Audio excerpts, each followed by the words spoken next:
किए जाने वाले कुछ हराम काम भी होते हैं। उसमें से एक ये कि जान निकलने से पहले ही उसका सर तन से जुदा कर दिया जाए। मसलन एक वार किया पूरा इस तरह से तो और उसकी गर्दन अलग कर दी, तो आका सिस्तानी भी फरमाते हैं कि एहतियात वाजिब के तौर पर ये काफ़ी नहीं है और ये जानवर जो है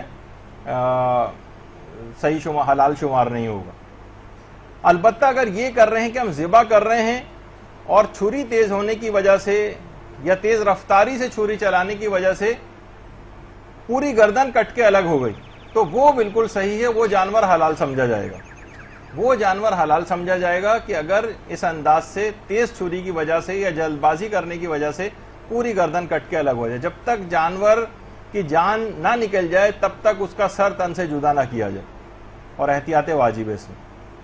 लेकिन अगर बिलफर्ज अगर कोई ऐसा कर दे, हम ज़िबा की बात करें, इस वाले को तो हमने मना कर दिया कि एक वार में ही बिल्कुल गर्दन तन से जुदा कर दी, इसकी तो इजाजत नहीं, वो जानवर सही नहीं होगा, हलाल नहीं होगा। लेकिन अगर मसलन ज़िबा करते गए और यहां तक कि जान निकलने से पहले ही हमने गर्दन को अलग कर दिया ज़िबा करते करते, अगर गलती से ऐसा हो गया तो एक अलग चीज है। लेकिन अगर जानबूझ के भी ऐसा किया है तो वो काम अगरचे हराम है, गुनाह है, लेकिन वो जानवर हलाल रहेगा। ज़िबा करते वक्त गर्दन इस तरह से उड़ाए जाते वक्त नहीं, और ये पुश्त की तरफ से भी एहतियात वाजिब लगा के उलमा ने मना किया कि यहां से भी ज़िबा नहीं किया जा सकता, मना किया। तो जिस तरीके से उसकी गर्दन के ऊपर जो छुरी चलाई जाती है, चलाते गए और उसी तरह जान निकलने से पहले गर्दन अलग कर दी, तो ये गुनाह का काम तो किया लेकिन जानवर हलाल रहा।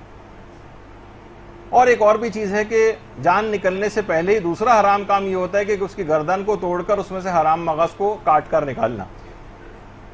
अक्सर जगहों पे हो सकता है होता हो ऐसा, तो बहरहाल ये दिमाग में ये बात रहे।